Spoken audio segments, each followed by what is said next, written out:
नमस्कार दोस्तों, मैं विजय कुमार बिजनेस कंसल्टेंट। आज इस वीडियो के अंदर मैं आपको बताऊंगा आप गेमिंग बिजनेस को कैसे शुरुआत कर सकते हैं। यानी गेमिंग बिजनेस के अंदर आपको कौन कौन सा इक्विपमेंट्स की ज़रूरत होगी, या फिर गेमिंग बिजनेस के लिए कौन सा स्पेस आपको लेना चाहिए, या फिर गेमिंग बिजनेस के अंदर आपका टारगेट कस्टमर कौन होंगे। देखिए, मैं खाली आपको ये बिजनेस मॉडल नहीं बताऊंगा, बल्कि ये पूरा बिजनेस एक क्वार्टरली प्लान के थ्रू आपको दिखाऊंगा, ताकि आपको और बेहतर तरीके से समझ में आए कि आप कितना इनकम जनरेट कर सकते हैं और आपको कितना प्रॉफिट मिलेंगे।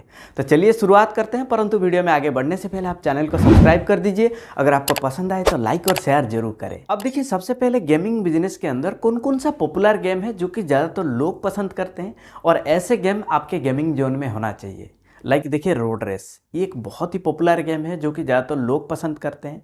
इसके अलावा देखिए, पैकमैन या फिर शूटिंग गेम, रेसिंग गेम जैसे कि नीड फॉर स्पीड, या फिर कैंडी क्रश, लूडो, पबजी देखिए ये बहुत ही पॉपुलर है यूथ के बीच में। यानी ज़्यादातर जो यूथ है ये पबजी खेलने को पसंद करते हैं। इसके अलावा देखिए, run and gun video game जैसे कि कॉन्ट्रा या फिर सुपर मारियो, या फिर देखिए जो पजल वीडियो गेम है टेट्रिस। यानी ऐसे ही कुछ पॉपुलर गेम को आपको अपने गेमिंग जोन के अंदर रखना होगा, ताकि ज़्यादा से ज़्यादा कस्टमर आपके पास आएंगे। इसके बाद देखिए, गेमिंग बिजनेस के अंदर आपको कौन कौन सा इंफ्रास्ट्रक्चर की ज़रूरत होगी। देखिए, सबसे पहले तो आपको एक रूम की ज़रूरत होगी, जिसे आप कंपार्टमेंट में डिवाइड करेंगे, ताकि जो कस्टमर आपके पास आएंगे वो अपना अपना सीट में बैठ के आराम से गेम को खेल सकते हैं। इसके अलावा देखिए, आपको मॉनिटर और टीवी स्क्रीन की ज़रूरत होगी, कंसोल एंड कंट्रोलर की ज़रूरत होगी, और इसके अलावा जो 5-7 पॉपुलर गेम है ये तो आपका गेमिंग जोन में आपको रखना ही होगा। और इसके अलावा देखिए, आपको हेडफोन की ज़रूरत होगी, और जब आप शुरुआत कर रहे हैं, अगर आप अकेले कैपेबल है तो आप अकेले रन कर सकते हैं, वरना किसी एम्प्लॉय को भी आप हायर कर सकते हैं। इसके अलावा देखिए, आपको 10-15 चेयर की ज़रूरत होगी, 5-7 टेबल की ज़रूरत होगी, और आपको एसी तो कंपलसरी रखना होगा, क्योंकि इलेक्ट्रॉनिक्स आइटम है, इसीलिए आपको एसी कंपलसरी रखना होगा। इसके अलावा देखिए, जो कस्टमर आपके पास आएंगे ना, उनको गेम खेलते वक्त कभी चाय, पानी, ठंडा, बिस्किट, चॉकलेट, ये सारी चीज़ों की ज़रूरत होगी। तो देखिए, अगर बाजू में कोई कैंटीन है तो उनके साथ आप टाई अप कर सकते हैं, या फिर आप खुद ही ये सर्विस दे सकते हैं। इसके बाद देखिए, गेमिंग बिजनेस के अंदर आपका कैपिटल एक्सपेंडिचर कितना होगा, यानी आपका जो फिक्स्ड इन्वेस्टमेंट है ये कितना होगा। देखिए, जो मैं डेटा आपको दूंगा ये आपको सिर्फ समझने के लिए, परंतु आप अपने हिसाब से, अपने बजट के हिसाब से इसे ऊपर नीचे भी आप कर सकते हैं। देखिए, नए गेमिंग कंसोल का खरीदने के लिए आपका खर्चा होगा 1,25,000। ओरिजिनल गेम्स अगर आप खरीदते हैं उसका कॉस्ट आएगा 15,000। 5 स्क्रीन आपको ज़रूरत होगी, उसका कॉस्ट आएगा 25,000। और 10 हेडफोन्स की ज़रूरत होगी, उसका कॉस्ट आएगा 10,000। और 2 एसी आपको ज़रूरत होगी, उसका कॉस्ट आएगा 60,000।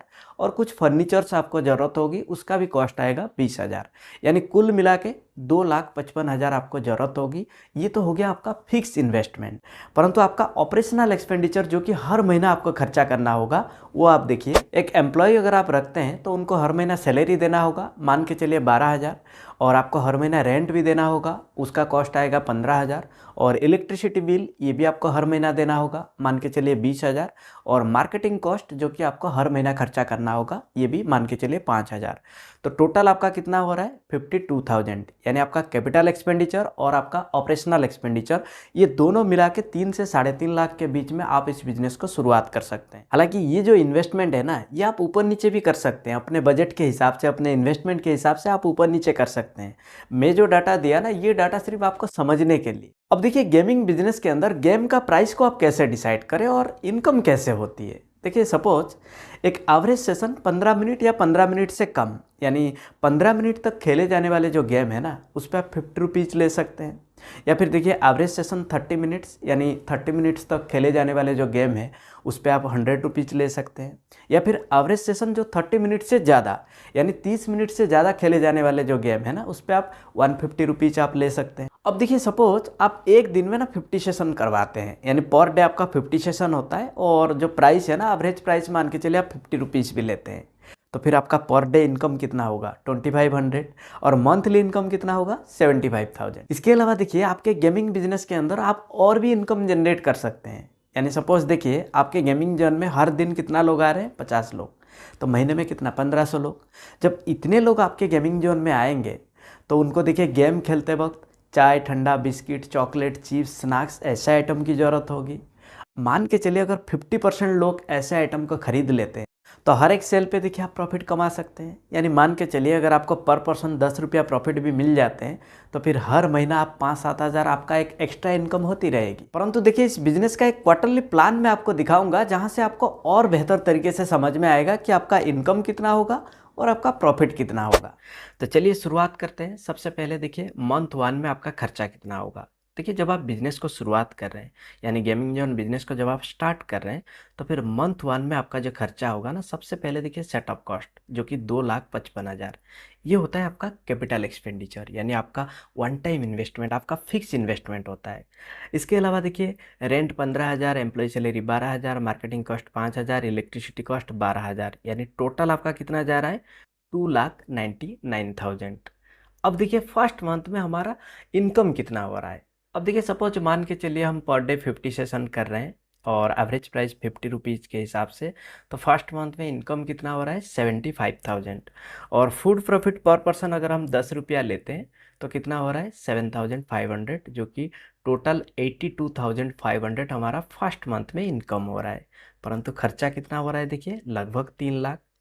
परंतु सेकंड मंथ में आप देखिए, सेकंड मंथ में रेंट देखिए 15,000, employ salary 12,000, marketing cost 5,000, electricity cost 15,000। यहाँ पे देखिए इलेक्ट्रिसिटी कॉस्ट 15,000 मैंने इसीलिए लिया क्योंकि मंथ 2 में हमारे पास कस्टमर बढ़ेंगे, कस्टमर बढ़ेंगे तो सेशन बढ़ेगा, सेशन बढ़ेगा तो इलेक्ट्रिसिटी ज़्यादा कंज्यूम होगा, इसीलिए मैंने इलेक्ट्रिसिटी कॉस्ट 15,000 लिया। तो टोटल हमारा खर्चा कितना जा रहा है 47,000। मंथ 2 में देखिए सेटअप कॉस्ट नहीं है क्योंकि सेटअप कॉस्ट जो है ना कैपिटल एक्सपेंडिचर, ये तो सिर्फ आपको एक ही बार करना है जो कि हमने मंथ 1 में कर दिया। अब ये जो है ये होता है आपका ऑपरेशनल एक्सपेंडिचर, ये तो आपको हर महीना करना है। तो अब देखिए मंथ 2 में हमारा इनकम कितना हो रहा है। मान के चलिए अगर हम पर डे 80 सेशन करते हैं, एवरेज प्राइस 50 रुपीज़ के हिसाब से, तो मंथ 2 में हमारा इनकम कितना हो रहा है 1,20,000। और फूड प्रॉफिट पर पर्सन अगर हम 10 रुपया भी लेते हैं तो कितना हो रहा है 12,000, यानी टोटल 1,32,000 सेकेंड मंथ में हमारा इनकम हो रहा है। खर्चा कितना देखिए 47,000। अब देखिए तीसरे मंथ में, तीसरे महीने में देखिए रेंट कितना जा रहा है 15,000, employ salary 12,000, marketing cost 5,000, electricity cost 20,000। Again यहाँ पे मैंने इलेक्ट्रिसिटी कॉस्ट ज़्यादा लिया क्योंकि हमारे पास और भी कस्टमर बढ़ेंगे। तो टोटल हमारा ऑपरेशनल एक्सपेंडिचर कितना जा रहा है 52,000। परंतु इनकम देखिए कितना हो रहा है तीसरे महीने में। देखिए ऑलरेडी हमारे पास तीसरे महीने में कस्टमर बढ़ चुके हैं, यानी पर डे 120 सेशन अब हम कर रहे हैं, एवरेज प्राइस जो कि 50 रुपीज़ के हिसाब से। तो तीसरे महीने में हमारा इनकम कितना हो रहा है 1,80,000। और फूड प्रॉफिट पर पर्सन 10 रुपया के हिसाब से हमें कितना मिल रहा है 18,000, यानी टोटल 1,98,000 यानी 1,98,000 तीसरे महीने में हमारा इनकम हो रहा है। खर्चा देखिए सिर्फ 52,000। यानी देखिए जैसे ही आपके पास ज़्यादा कस्टमर आएंगे तो आपका सेशन बढ़ता जाएगा, और जितना आपका सेशन बढ़ेगा उतना आपका जो मंथली रेवेन्यू है यानी मंथली जो आप इनकम कर रहे हैं वो भी आपका बढ़ता चला जाएगा।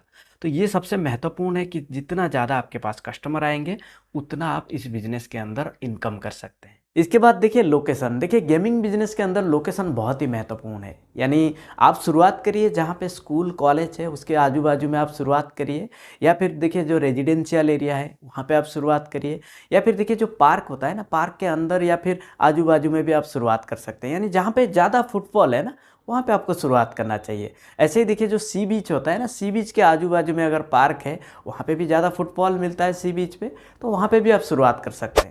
इसके बाद देखिए गेमिंग बिजनेस के अंदर आप कस्टमर को कैसे एक्वायर करेंगे। देखिए नॉर्मली एंटरटेनमेंट बिजनेस में ना कस्टमर एक्वायर करना बहुत आसान होता है, यानी कस्टमर एंटरटेन के नाम पर कितना भी पैसा खर्च करने को तैयार हो जाते हैं। तो ऐसे में देखिए आप उनको ना गेमिंग का कंपटीशन दे सकते हैं। यानी आपका गेमिंग जोन अगर रेजिडेंशियल अपार्टमेंट के आजू बाजू में है तो आप वहाँ पे गेमिंग कंपटीशन करवा सकते हैं। यानी XYZ अपार्टमेंट का block A versus block B उनके बीच में आप कंपटीशन करवा सकते हैं।